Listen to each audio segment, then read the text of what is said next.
A big hello and a warm welcome to all of you amazing and beautiful people out there. Welcome to my channel, the Twin Flame Union. This is the part 2 of my channeling session, which is Runner Chaser, Runner not Runner Chaser, Runner Twin Flame, regrets or regretting. Regrets, actually, it's regret. Regrets being with the karmic. This is part 2. Part 1 is uploaded on my channel, Twin Flame Universe. You can please check it out over there. Uh, One second. So I have already explained that the runner is a woman in this case. It's a mystical intervention that happened due to which the runner contacted me, or the contact happened in a most bizarre way. Now I want to mention that the runner and the chaser both have a long-term relationship with each other. So it's not like it's a new relationship or it's an online relationship. Although I feel in part one, I felt that it was the runner's prayer or something that the runner did because of which this contact has happened. But while I was doing the channeling, suddenly a message was sent to me that even the chaser is in surrender mode right now, and the chaser is aware that the runner is with some karmic, and they have accepted this fact. They have accepted that there could be a karmic or there could be some other problem, but I am not going to leave my person. I'm not going to leave them. So they have given them a sort of a, advice or sort of a hand holding, or I personally feel that it is codependency. In the channeling session, I'm sharing all of this because I was delivered a lot of karmic. Basically, gender does not matter in this situation, in the twin flame situation. Why even the women are sometimes the runners is because they also need to learn a lesson that they should not pursue any man. And when they pursue the karmic is the one they normally pursue because they feel that, my twin is not really good enough for me. Or if they feel that the twin is very nice, but they feel that there's too much problem with the twin. Either the family is not accepting the twin, either the, society is not accepting the twin. Like somebody once told me when I asked them that why are you not accepting your twin, because they said that we have so much age gap that I will not be accepted by the society. So I asked this runner that what do you mean by society? Who comprises the society? And they said my parents, my family members are a part of the society. And if the society boycotts them, then my family will be boycotted, will feel boycotted. And if they get boycotted by the society, they in turn will boycott me. So this fear of getting boycotted basically by the family. Now what is the problem in getting boycotted? I asked this person. If the society boycotts you or your family also boycotts you, what will happen? If you have something, are you scared of losing the legacy, or you feel that something is going to happen to you in some way that will stop you from living your life? And they said that how will I exist without the society? How will I exist without my family? If my family is not there, society is not there, what am I going to do alone? So it's a very codependent situation, and the runner twin flame is very scared of being alone. That's their problem. Even the chaser is scared of being alone, but their being alone is connected to the romantic affair or the love. So basically, when they look at the runner, they feel that I can live alone, but I cannot live without this person. Without my runner, I cannot live. And the reason why I'm using the terminology runner and chaser over here is because when I say DM and DF, some people get very confused. In this scenario, especially, I want to not use this term because I know that it's not like it's a public channeling, even though I use DM and DF, but I want to talk about it from the energetic perspective, not gender perspective, not like man and woman. So it's not necessary if your man has to be a DM or your man has to be a DF. It's not like that. Your woman has to be a DM or a woman has to be a DF. Now, why does one chase and why does one run? Is because actually both of them are codependent. So when I was talking to this person, this specific runner twin flame in this case, this runner told me that, my chaser or my person, the one who I really love, and imagine they are confessing their love to me, even though they are with a karmic, they are dating a karmic right now and they're not happy with the karmic, they feel very drained. And when it started, it was not like that. They thought that the karmic is going to be the best choice, away from drama, no trouble, no problem, nothing. And I told them that, has your karmic ever connected back with you when you fight? Or is it always you who has to connect? So Rana Twin Flame told me it's always me. I said, why? Your chaser is still contacting you, like they are in contact, they are in communication. The communication is not a problem, and there's no dishonesty also as such. And this is one thing I've noticed in most twin flames, whether it's a man or a woman, they always tell the other person that I don't want to commit to you right now, and it's very much understood, like if somebody doesn't want to commit, they could be with other people, they could be with other person, if not people. So basically, I personally feel that the chaser has surrendered over here. But there is still some kind of codependency, because when the chaser tries to heal, even then the chaser thinks that if I get societal validation, because earlier they don't have societal validation and they don't care about it. Even before all this happens, they don't gel with the society as such. They could be fighting with the people, they could be very stuck up energies because of the mission not going further, or professionally they are not happy. But their problem with society only happens because their own biological and their own circle of people never support them. And the chaser needs to realize that if they're fighting with people on the street, their fights will stop. If they're fighting with people anywhere, like they have to go for some kind of a protest, at some place where they're holding some placards and they are just shouting things, and they're against the system or blah blah blah, still they have a group of people with them. But if they will be stuck in a situation and they go for support to their own people will never support them. Even if it's a good cause, even if it's a good thing that they're doing in life, even if it's the best thing that they're doing in life, even if they're sensitive, even if they're honest, and most importantly, even if they have done everything for their happiness so far. So for the chaser, it's very important to know that I don't need them. I don't need these people to do my mission work at least. Maybe, yeah, for formality and for duty or for this or that, they are like, yeah, yeah, I'll do this and I'll do that. But technically, they realize that their only connection, the strongest connection, is with the masters and is with the source. If they'll go against the masters, say the master advises them, don't do this or don't do that, they might feel like saying, why, master? Why should I not do it? Please tell me. Master would be like, you'll be hurt and it will not be of any use. But you learn some lesson. Are you prepared for that lesson? It will be a difficult lesson. Sometimes the masters tell you don't do this because it will hurt you. But if you do it, it will hurt you immensely, but you will learn a lesson. Are you willing to do it? Sometimes they say it like that. And sometimes they are like, don't do it at all. Because you will not learn anything. It's the same repeated lesson for you, and you will also suffer.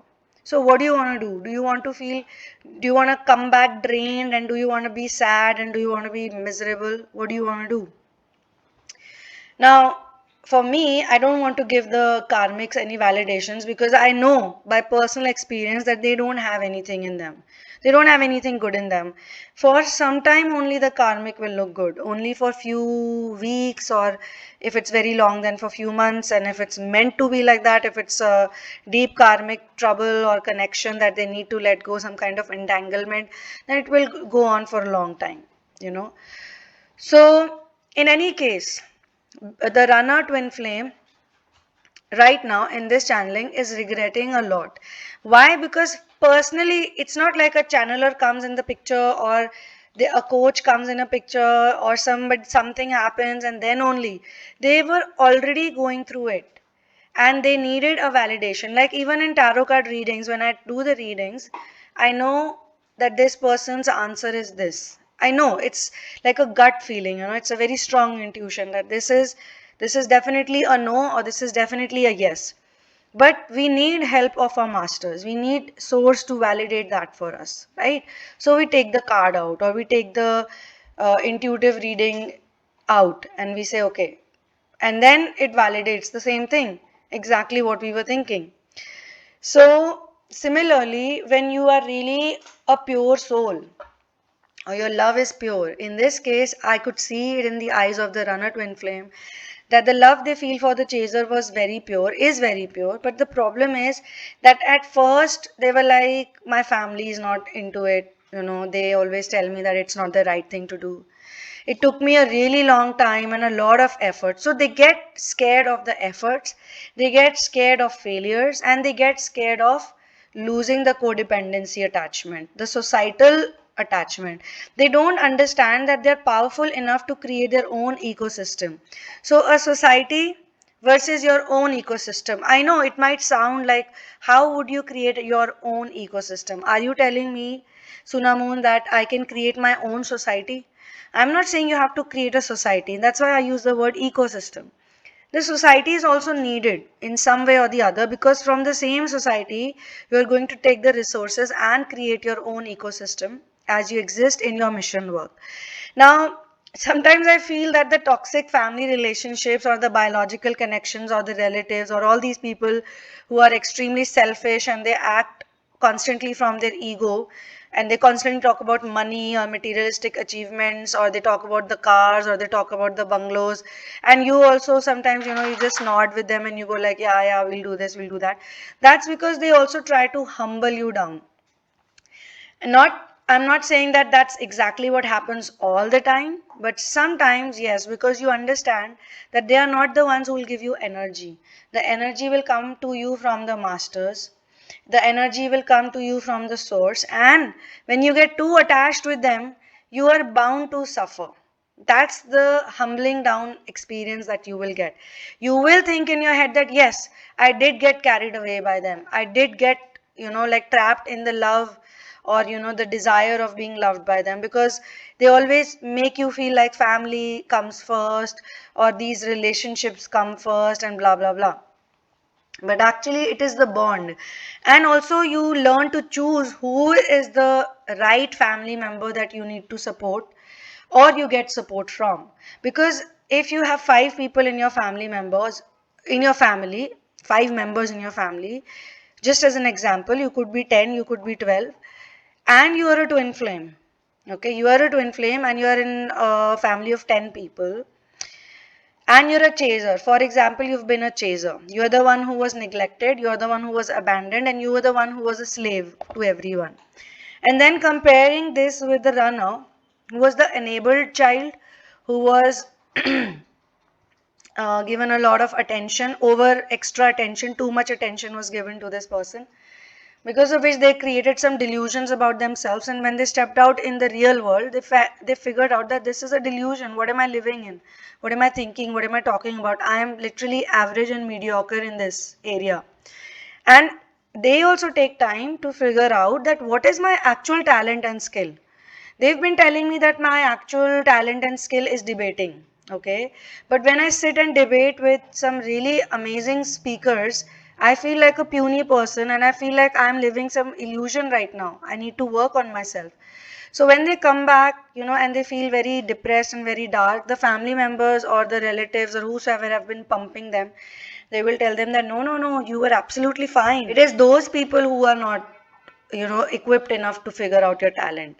So with time, the runner twin flame will figure out that they are always bullshitting with me, they're always filling me with garbage, because they are the ones who want me to do this.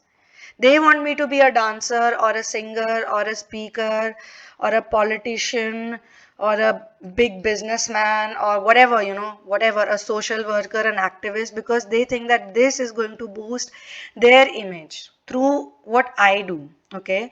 But that's definitely not my talent and that's not my cup of tea. I'm just doing it for their cheap thrills or their pleasure, or their image building.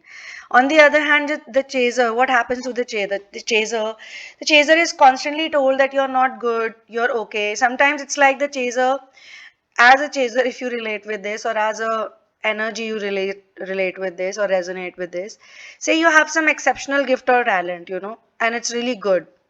You're really amazing in that. Say you can rap really well and you rap in front of your family members and they don't even listen to you. It's like literally you have to go to each person. It could be anything. You could be a good writer, you could be a good cook, you could be a good whatever, makeup, beautician, anything. Now, this is something that can actually literally help you with your profession.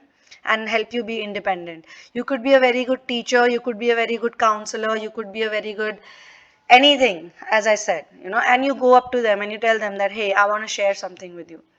First, they would not even want to listen to you. You have to literally go to each and every single person, convince them, please listen to me, please watch what I can do, please give me, some attention. And even if they give you attention or some acknowledgement, that would feel like so depressing, because they'll not really give it to you. As compared to their own selves, who are literally mediocre, average, they'll really pump it up like, I'm so good, look at me and blah, blah, blah.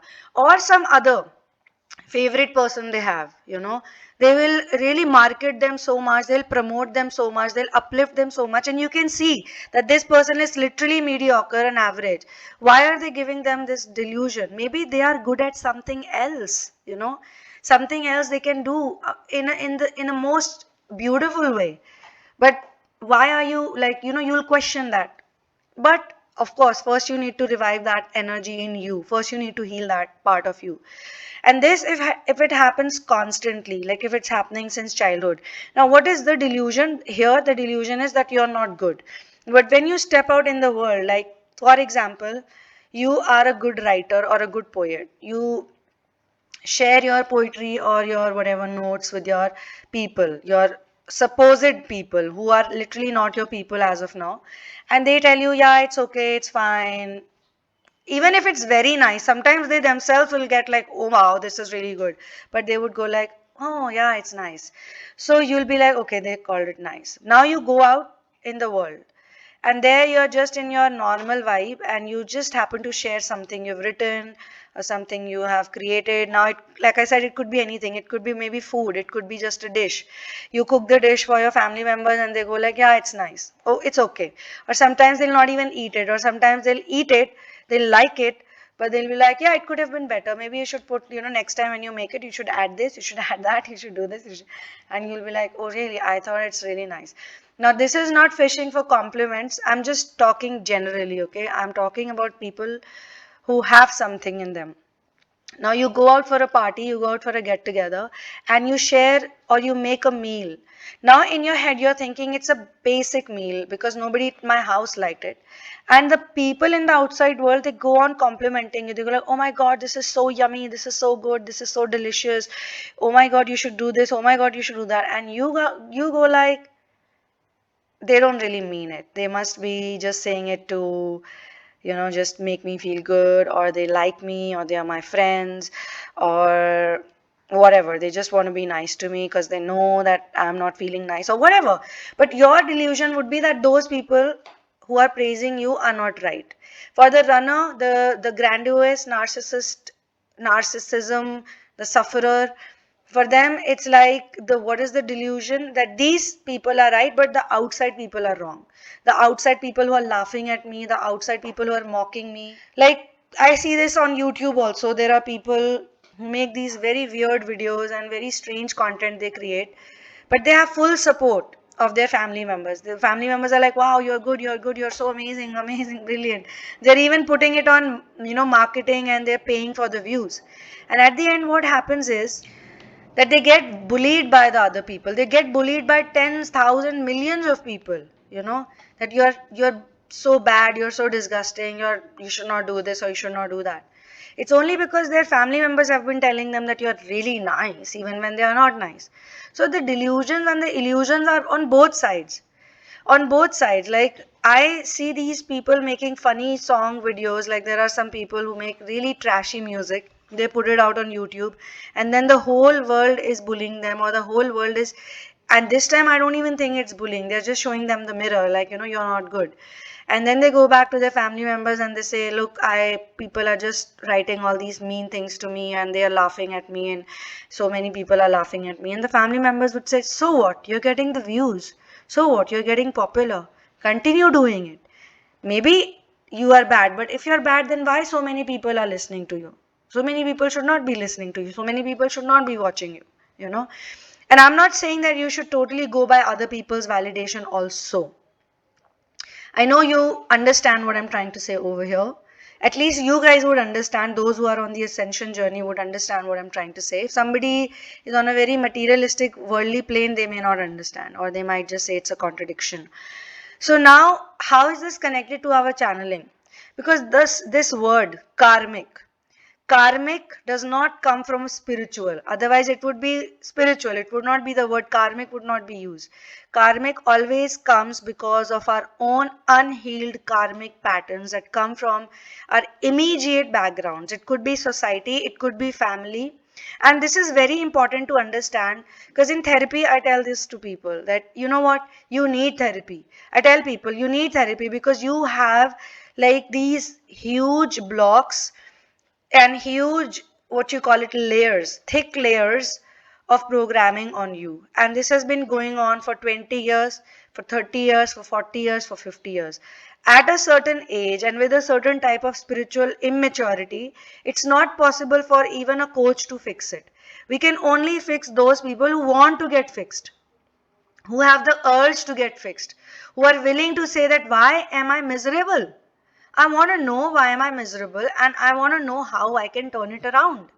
I cannot continue to live like this. And sometimes it happens that during the therapy we point out at certain flaws, like, look, this is a flaw, or this is a toxic element that you need to release. They'll go like, what? I am toxic? I need to work? I need to release something in me? And of course, yes, because these toxic elements are within you. That is why they are being mirrored by others. So when I say all of these things to you, please don't think it's a family bashing session or it's a blame game session. No. The idea is that you are also codependent and you are also very attached with those people and those things. That's the reason why they show it to you. For example, if you're looking for acknowledgement from certain people in your family, like if I tell them this, they will love me, or if I do this, they will eventually love me, or if I buy them a, or I don't know, a house, they will love me, if I buy a fancy car, they will surely love me. But please understand, they will not, because then they might even boycott you, or they might even feel jealous of you, because you can be good, but you can't be better than them. If you're better than them, then they'll be jealous of you, they'll be envious of you, they'll plot against you, they'll try to cut you out, from everyone. If you're good but you're under their umbrella, then it's fine. As long as you do what they want you to do, as long as you please them, it's okay. But as long, or whenever you try to please your own self, or you don't listen to them, or you don't, basically it's about, even in society we see this. Society is about conformity. You conform to me, you're a part of me. You don't conform to me, you're an outcast. But what if you, as a person, as a twin flame, you don't care about that? You don't care about being an outcast, you don't care about being alone, you don't care about, being on your own, you don't need anybody's validation. Then what's going to happen? That energy of getting outcast, or that energy that you have to conform, that energy will not be there. And then you can create your own ecosystem using the same people, using the same things, because then they become a resource for you. Then they're no longer relatives or family members or society or the world or three-dimensional this and that. Then they are simply a resource for you. You're not going to get attached with them. Resource for what? Now you're going to question me, resource for what?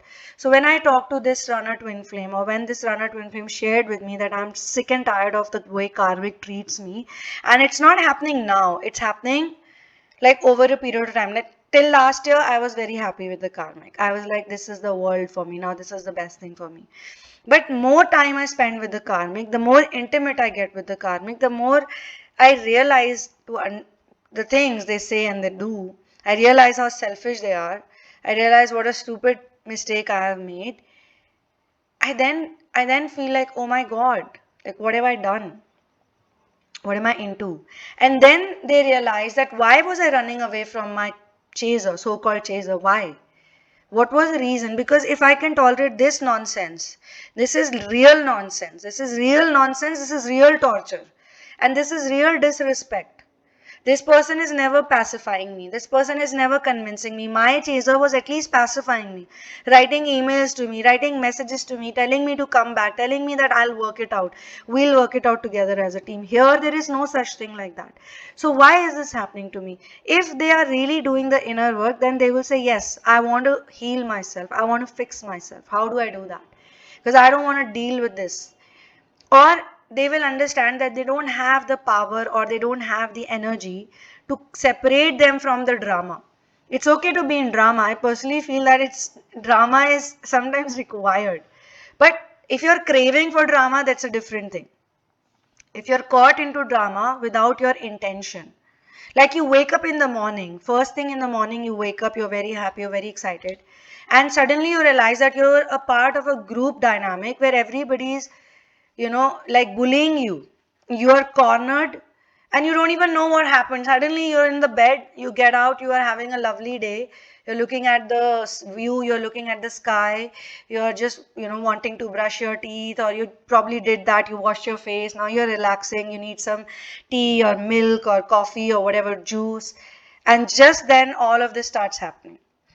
Personally, I feel if people really want to create toxicity, they should literally go to a ground, they should go to a big ground and they should have huge wands, or I don't know, like two big sticks, and they should fight. They should have a proper fight. Then let's see who is the winner. That also can be done, right? But that's not what people do. People are all about politics and people are all about power struggles. Now, these are all karmic relationships. Don't think that only the karmic partner in your runner's life or in chaser's life is the karmic. Karmic relationships are everywhere, and this is why few days back on my channel, the Sunamoon Vlogs, I had shared a session on karmic relationships, because I was not just talking about boyfriend, girlfriend, husband, wife. I'm talking about all types of karmic relationships. I'm trying to tell you that the karmics in your runner's life is also trying to tell you that you as a chaser, you also have karmic entanglements which you are not healing, which you are not working on. And you don't want to work on that, that's okay. It's your time will get delayed, you know. And yes, another thing very interesting that came out from this session is the feeling of love, okay, and the understanding that yes, I am codependent. If the chaser is codependent on the society, the chaser is codependent on their biological connections or some people who have raised them, the runner is also somehow codependent on maybe money, maybe resources, maybe thinking that if I get this job, I'll be a happy person. If I get this dream fulfilled, I deserve to be in love. Or if I go to this destination, like they have certain goals, goal number 1, goal number 2, goal number 3. If I complete goal number 3, 2, 1, then I am somebody. Before that, they are a nobody in their own eyes. So, my friends, what I'm gonna do here is I'm gonna conclude the session over here, but I'm gonna tell you guys, all of you people, if you heard the part 1 and now you're listening to the part 2, then, or vice versa, then I'm gonna tell you people that let's thank the karmic connections, let's thank the karmic entanglements, let's thank the toxic relationships, because the more they bully you, the more they show you lack of acknowledgement, or the more they don't find, sometimes it's not lack of acknowledgement, sometimes they just find you weird. They don't want to listen to you, or they don't listen to your advice. You give them a very genuine advice, you go and tell them that, look, you should do this, but they don't listen to you, and then you're hell bent on convincing them. You go like, yeah, let me prove it to you. So as per this, there is a scientific theory, there is a this, they look at you like you're a weird AF person. You know what's the full form of AF? You're weird, you're a strange character, like they sometimes think, how do you even exist? When you get that type of energy, you should feel good about it. When they ignore you, when they neglect you, or when they praise someone who's very mediocre, and they never praise you right in front of you. They praise mediocre people, they promote mediocre people, they promote mediocre and average talents and skill sets or whatever beauty, whatever standards they have, but they never do that for you. And you think that why not me? Why can't they give the same amount of affection or love to me? That's because you are the one who's craving for it. You are the one who wants it from them. For you, they are your world, but that's not true. For a twin flame, their biological connections are not their world. They are also a part of their world, but they are not their world. Their world is all about the master and source. That's what it should be, because that's where they get the energy to do their mission work. They are specially sent on this planet to do some special work. And I know there are some coaches who would disagree and who would say that this is some kind of a what you call it, like they are trying to be special, they're trying to be superior. We always, I do this, I don't know about others, but I always make you remember that it's not about superiority or inferiority. It's simply about who you are. You're supposed to be natural, and when you're natural, you can't be selfish, you can't be dependent also, you can't be codependent, you can't be selfish. So you're going to be independent, you're going to make your money, you're going to make your place, you're going to stand for yourself. And then you not going to just sit like an asur or a rakshas constantly buying things, buying and hoarding to things. You're going to think that I have all this, that I've created all these resources, all these gifts and all this money, what am I going to do with it? Am I going to take it with my grave, or am I going to just like end my life like this? No, let's help somebody out. Let's do something nice for someone, or let's just go and uplift people, or let's just, and I don't want to do it because it makes me feel superior. Remember this statement, always say this. I'm not doing it because it makes me superior. I'm doing it because it's natural, so I don't want the credit for it. As it is, God is doing a lot for me. As it is, Source is doing a lot for me, giving me food, giving me clothes, giving me shelter, giving me love. Because when you're in the mission, you know you're getting unconditional love. You know that they are with you. You know you feel it. You enjoy your solitude. You enjoy a company like you've never done it before. Like it's so much fun to be you. It's so much fun to be on your own. You know, Source is already doing so much for you. So it's not good from your part, it's not actually nice from your part to be like, what else am I gonna get, you know?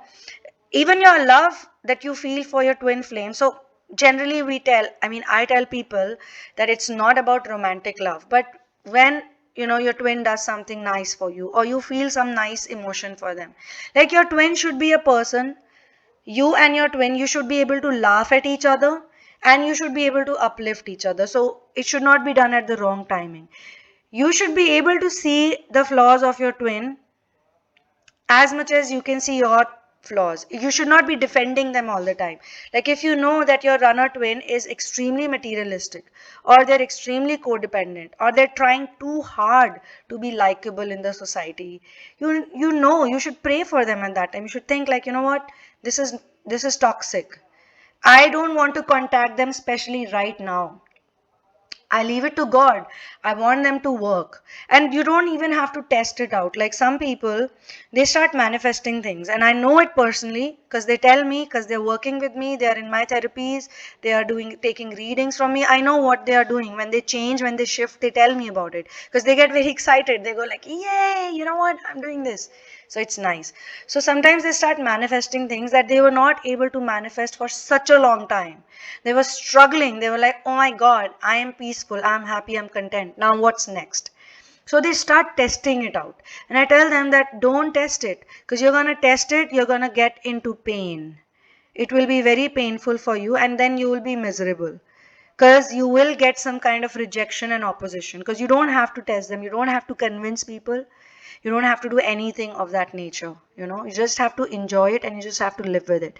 So if you are stuck thinking that my runner doesn't care about me, they don't give a rat's ass, that's not true. Because I see people weeping in front of me. The runners are weeping in front of me. Whether you want to believe it or you don't, I don't care. I mean, I cannot really convince you guys. That's exactly what I'm trying to tell you. You don't have to convince anyone. But I am doing this because this is being shown to me, and I think I should share it. I should tell people that yes, as much as the chaser is suffering, the runner is suffering. But the runner normally suffers more because this is their time to get the soul shock. It's like they are going to get the soul shock when you are going to surrender. So if they are in addictions, if they are in bad habits, if they are in codependencies, please don't be sympathetic towards them at that time. That's not what a monad twin flame would do. That's not what a real twin flame would do. You gotta say, all right, that's what you chose, and I hope and I pray and I wish that you get the right lesson. You are basically meeting a version of you. Twin flame is your own version, but in a different energy format. Like if you're a female version of yourself, then they are a masculine version of you, you know. So, and not physically. Okay, physically it doesn't happen. It's a spiritual version. And you need to understand that you as a twin flame, you're not on this planet to live a three-dimensional reality. You are not meant for three-dimensional reality, but you are living like that because you need to learn a few lessons. Now, 2021 is the year of lessons. I don't know how many of you are going through it or how many of you will agree, but a lot of you are going to learn a lot of lessons which you never learned in last 20 years, 30 years, 35 years, 40 years, 45 years, 50 years, whatever, 15 years. You must be thinking that, oh my God, like this never happened to me. Why is this happening in 2021? So it's a crucial time. 20, right, starting from 2020, the time is crucial. And you'll get so much wisdom. You'll understand that this physical love is not really the love. Okay? The physical, whatever you see in the physical reality is just a manifestation of your inner reality. Take it like that. Don't get too attached with that also. Okay? So the runner twin flame is literally feeling that yes, my chaser twin is the right person for me. They are my true love. I should, talk to them or I should be nice to them. Although they understand that they won't be able to let go of the karmic so soon. Even if I advise the runner twin that the karmic is not nice for you, you should just immediately drop them and leave them. And they know it. They know it's a toxic connection. They know it's not good for them. It's not good for their health. It's not good for their mental stability. It's not normal for them to cry so much. It's not normal for them to indulge in so much bad food and alcohol or this or that or smoking or some kind of substance abuse or all these sexual addictions or whatever. They know it's not good for them. They're not praying, they're not chanting, they're not doing anything. They're just involved in it. So they know it. And this in this case also, the runner twin told me that I know this is not good for me, but I know it's going to take time. I just can't get out of it so soon. Or maybe, when suddenly someone comes up to a runner and says that, this is exactly how it is happening right now, word by word, and in the next 5 months, this is exactly how it will happen, and or this is the next step. They would be like, I think I want to see it happen. I think I want to go through it. Sometimes they do that because they are stubborn. And it's not like the chaser is not stubborn. Chasers are equally stubborn. Chasers know that they can shift things. They can, if they let go, if they surrender, they can do wonders. But they don't do that. They continue to repeat the same behavior patterns until unless it becomes some kind of a body pain, it becomes some kind of a disease, or it becomes some kind of embarrassment, or it becomes something that then it will happen on its own. And when they go through it, then they're like, okay, enough of it, I can't take this anymore. A lot of people have actually shifted in this twin flame journey because they got some bad disease, or because they got some kind of a soul shock which was so big, like unimaginable, some kind of a betrayal, some kind of a backstabbing. They got, say, backstabbed by their own person, someone who really mattered to them, someone they used to pray to, someone that put on that person on a pedestal. So when they get a soul shock like that, they have nowhere else to go, and then they run into the lap of the masters. They bow down, or I'm not even saying the masters want them to do that. They just melt into the loving arms of the masters. They weep in front of the masters. They cry to the masters. The masters are going to hold this person up. The masters are going to tell them that we told you. Or maybe even if you did not know, this is your lesson. Maybe you don't remember it, but this is the contract you got yourself into. You signed this contract before coming here.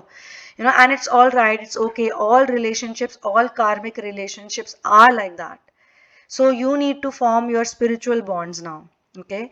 So on this note, I'm gonna be closing this channeling session. Thank you so much for being here with me. Go ahead and check out the description box so that you can get information on all the personal sessions, how they happen. And yes, one more thing I want to say before I go.